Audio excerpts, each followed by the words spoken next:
Morning. मैं Pushpendra Singh study 100 channel में आप सभी का स्वागत करता हूं। छात्रों, जैसा कि हम लोग इतिहास पढ़ रहे हैं, इतिहास का पहला चैप्टर यूरोप में राष्ट्रवाद, ये इस चैप्टर का दूसरा वीडियो है। मैं किसी तरह से ये नहीं चाहता कि कोई चीज़ छूट जाए। परीक्षा की दृष्टि को देखते हुए हम सारी चीज़ें लेने का, कवर करने का प्रयास कर रहे हैं। अगर पढ़ाते समय कुछ छूट भी जा रहा है तो अभी पुनः हम प्रश्न उत्तर कराएंगे, उनमें उन सारी चीज़ों को समाहित करेंगे। बात आती है छात्रों जर्मनी और इटली के एकीकरण की। यहाँ से प्रश्न बार बार पूछे जा रहे हैं, जर्मनी और इटली के एकीकरण की। तो हेडिंग डालेंगे जर्मनी और इटली का एकीकरण। अब बात होगी जर्मनी के एकीकरण की। जैसा कि पहले वीडियो में मैंने बताया कि यूरोप में राष्ट्रवाद का जो उदय हुआ है वो मध्यम वर्ग के कारण हुआ, उदारवादियों के कारण हुआ है।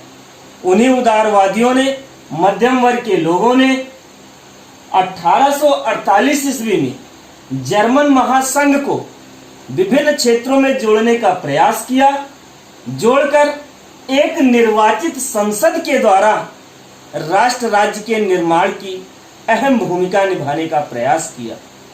छात्रों, किंतु जर्मनी के शासक, जर्मनी की सेना के द्वारा उनका यह प्रयास सफल नहीं हो पाया।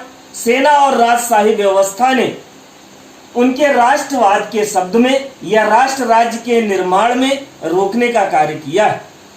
फिर छात्रों एक नाम पढ़ते हैं, बहुत ही महत्वपूर्ण है। यहाँ से बार बार क्वेश्चन पूछे गए हैं कि जर्मनी के एकीकरण का जनक किसे कहा जाता है, जर्मनी के एकीकरण का पैगंबर किसे कहा जाता है, किसने अहम भूमिका निभाई। तो बात आती है ऑटो वन बिस्मार्क की। ऑटो वन बिस्मार्क को जर्मनी के एकीकरण का पितामह कहा जाता है, पैगंबर कहा जाता है, जनक कहा जाता है, क्योंकि इन्हीं के प्रयासों से जर्मनी का एकीकरण हो पाया। ऑटो वन बिस्मार्क ने जब प्रयास किया तो उनका सहयोग किया प्रशा की सेना ने। प्रशा की सेना ने ऑटो वन बिस्मार्क का सहयोग किया। उस समय प्रशा के शासक थे विलियम प्रथम। विलियम प्रथम के प्रयासों के द्वारा जर्मनी के एकीकरण किया गया। जिस ऑटो वन बिस्मार्क को नाम लेते हैं, उन्होंने एक नीति चलाई थी, बार बार क्वेश्चन आया है। उस नीति का नाम है रक्त एवं लौह की नीति। पूछा जाता है कि रक्त और लौह की नीति किसने चलाई, तो ऑटो वन बिस्मार्क ने चलाई। ऑटो वन बिस्मार्क, प्रशा की सेना, जब वहां के शासक थे विलियम प्रथम, उनके प्रयासों के द्वारा 7 वर्ष में 3 युद्ध हुए। 3 युद्ध में ऑस्ट्रिया, डेनमार्क, फ्रांस, ये तीनों पराजित हुए और प्रशा विजित हुआ। जब प्रशा ने इन तीनों को पराजित कर दिया तो उसके पश्चात 18 जनवरी 1871 ईस्वी में वर्साई के हॉल ऑफ मिरर्स, फिर से सुनिएगा, हॉल ऑफ मिरर्स में एक समारोह आयोजित किया गया। उस समारोह में सर्वसम्मत से प्रशा के शासक विलियम प्रथम को, यहां से क्वेश्चन पूछा गया, प्रशा के शासक विलियम प्रथम को जर्मनी का सम्राट घोषित किया गया। छात्रों, अब जर्मनी के बाद हम लोग बात करेंगे इटली के एकीकरण की। जितना ही महत्वपूर्ण जर्मनी का एकीकरण है, उतना ही महत्वपूर्ण इटली का एकीकरण है। यहां से क्वेश्चन आता है कि इटली के एकीकरण में किन क्रांतिकारियों की भूमिका अहम रही है। तो 4 बड़े नाम आते हैं। कभी पूछ लेता है 2 क्रांतिकारियों के नाम बताइए, या काबूल का संबंध किससे है, गैरिबाल्डी का संबंध किससे है, तो हम उन पर चर्चा करेंगे। इटली के एकीकरण में इन क्रांतिकारियों की महत्व भूमिका रही है। जैसे मेस्नी का, पीछे भी हमने वीडियो में दिया है, जुसेपे मेस्नी, गैरिबाल्डी, काबूल और विक्टर इमैनुअल, इन 4 लोगों का विशेष योगदान रहा है। मेस्नी को इटली की एकता का पैगंबर कहा जाता है। दोस्तों, मैं मेस्नी के बारे में थोड़ा बोलना चाहता हूं, आपको बताना चाहता हूं कि ये बचपन से ही क्रांतिकारी विचारधारा के रहे। इनका प्रयास इटली की एकीकरण में ही रहा है। ये क्रांतिकारी के साथ साथ एक अच्छे साहित्यकार भी रहे, लेकिन इनका ज्यादातर जो योगदान रहा है वह क्रांतिकारिता के क्षेत्र में इटली के एकीकरण में रहा है। उनके इस नीति के कारण नाम आता है ड्यूक मेटरनिक का, यहां मैंने लिख दिया है ड्यूक मेटरनिक। उन्होंने कहा मेस्नी को कि सामाजिक व्यवस्था का सबसे बड़ा दुश्मन, सामाजिक व्यवस्था का सबसे बड़ा दुश्मन मेस्नी को कहा। किसने कहा? मेटरनिक ने, ड्यूक मेटरनिक ने। अब इन पर हम चर्चा और करेंगे। फिर बात आती है गैरीबाल्डी की। गैरीबाल्डी इटली की सेना का संगठनकर्ता कहा जाता है। इटली की सेना का संगठनकर्ता किसे बोला जाता है? तो गैरीबाल्डी को बोला जाता है। फिर बात आती है काबूर की। काबूर को कुशल राजनीतिक कहा जाता है। क्या कहा जाता है?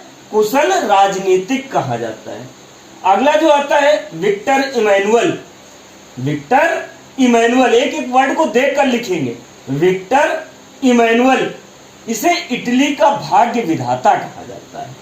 इटली का भाग्य विधाता किसे कहा जाता है? विक्टर इमैनुअल को।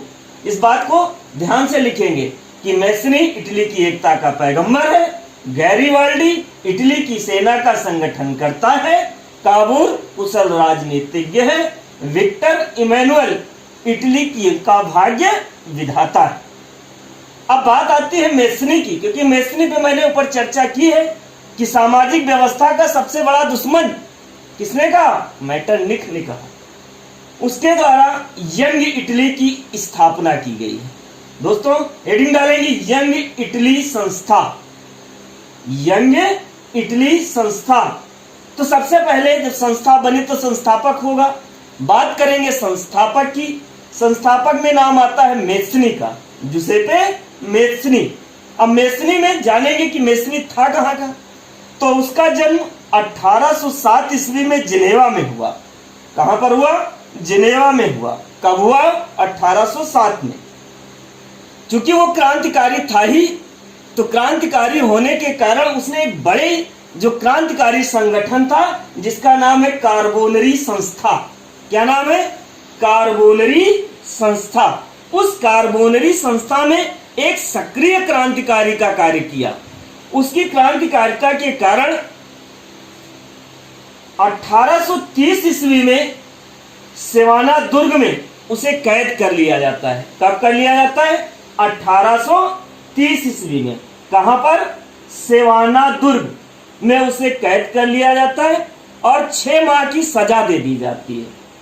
दोस्तों इस लाइन को बहुत ही महत्वपूर्ण ढंग से लिखना है, इंपॉर्टेंट लगा लेना, चाहे डबल स्टार में कर लेना।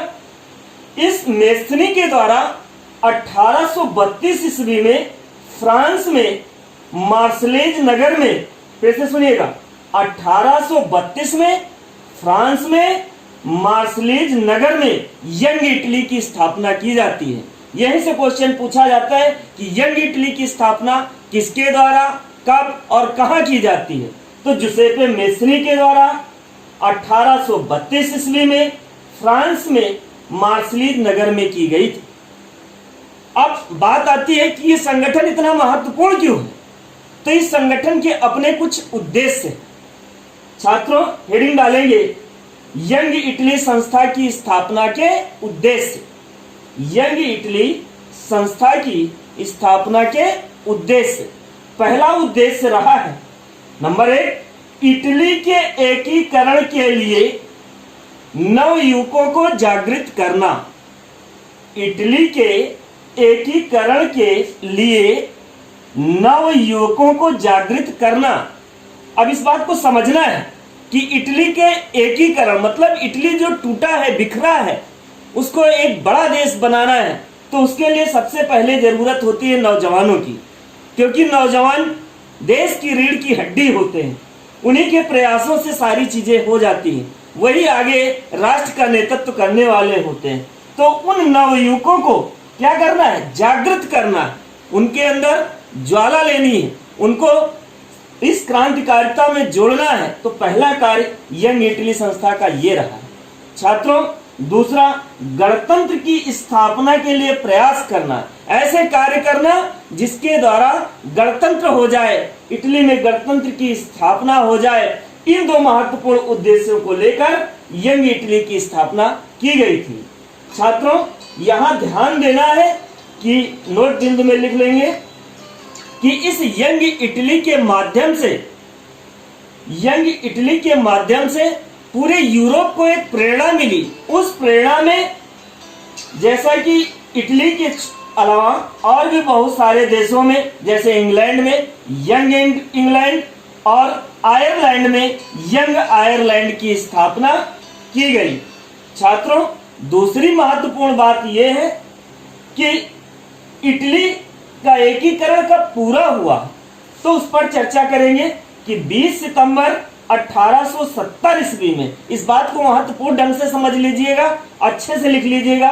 कभी इटली के एकीकरण की बात करता है तो कभी जर्मनी के एकीकरण की बात करता है। इटली का एकीकरण 20 सितंबर 1870 ईस्वी को पूरा हुआ। छात्रों, 20 सितंबर 1870 याद रखना। 1870 इटली का एकीकरण और 1871 जर्मनी का एकीकरण। और अगर थोड़ा अच्छे से याद करो तो 1807 में जन्म हुआ है इसका, मेस्नी का, और 1870 में इटली का एकीकरण हुआ। तो एक दूसरे से कंपैरिजन करके अच्छे से याद किया जा सकता है। छात्रों, हम कोई चीज छोड़ना नहीं चाहते हैं, इसलिए एक चीज बार बार पूछी जाती है, जाल्वे राइन क्या है? जाल्वे राइन क्या है? तो इसको अलग से हेडिंग में लिख लेंगे कि जाल्वे राइन है क्या। तो जाल्वे राइन एक शुल्क संघ है। किसी भी प्रकार का गति अवरोध ना हो पाए, शुल्क अवरोध को समाप्त करने के लिए प्रशा की पहल पर 1834 ईस्वी में एक संगठन बनाया गया जिसका नाम रखा गया जाल्वे राइन। जाल्वे राइन है क्या? तो जाल्वे राइन एक शुल्क संघ है जो कि प्रशा की पहल पर 1834 ईस्वी में बनाया गया है। किसके कारण? शुल्क अवरोध को समाप्त करने के कारण। छात्रों, इस वीडियो को रोक कर फेयर कॉपी पे बहुत अच्छे ढंग से लिख लेना है, क्योंकि बोर्ड में जो भी चीजें लिखी गई हैं वो अत्यंत ही महत्वपूर्ण है परीक्षा की दृष्टिकोण से। आगे अगला वीडियो हम दूसरा लाएंगे जो कि बहुत ही इंपॉर्टेंट है, भारत में राष्ट्रवाद। वो थोड़ा लंबा होगा। छात्रों, पढ़ाते समय आपको किसी भी प्रकार की दिक्कत हो रही है तो आप कमेंट के माध्यम से अवश्य लिखें। हमारे चैनल को सब्सक्राइब करें, लाइक करें, शेयर करें, ज्यादा से ज्यादा दोस्तों तक पहुंचाएं, क्योंकि ये ऐसा समय चल रहा है जिसमें बड़ी मेहनत के साथ हम लोग लिख रहे हैं। लिखने के पश्चात आप लोगों की सुविधा के लिए आपको पहुंचा रहे हैं। इस व्यवस्था को आप दूर दूर तक सभी छात्रों को पहुंचाएं, क्योंकि ये केवल किसी एक विद्यार्थी के लिए नहीं बनाया गया है, अपितु जो हाई स्कूल में है उन सबके लिए बनाया गया है। सबको दूर दूर तक पहुंचाएं, लाइक करें, शेयर करें। जय हिंद, जय भारत।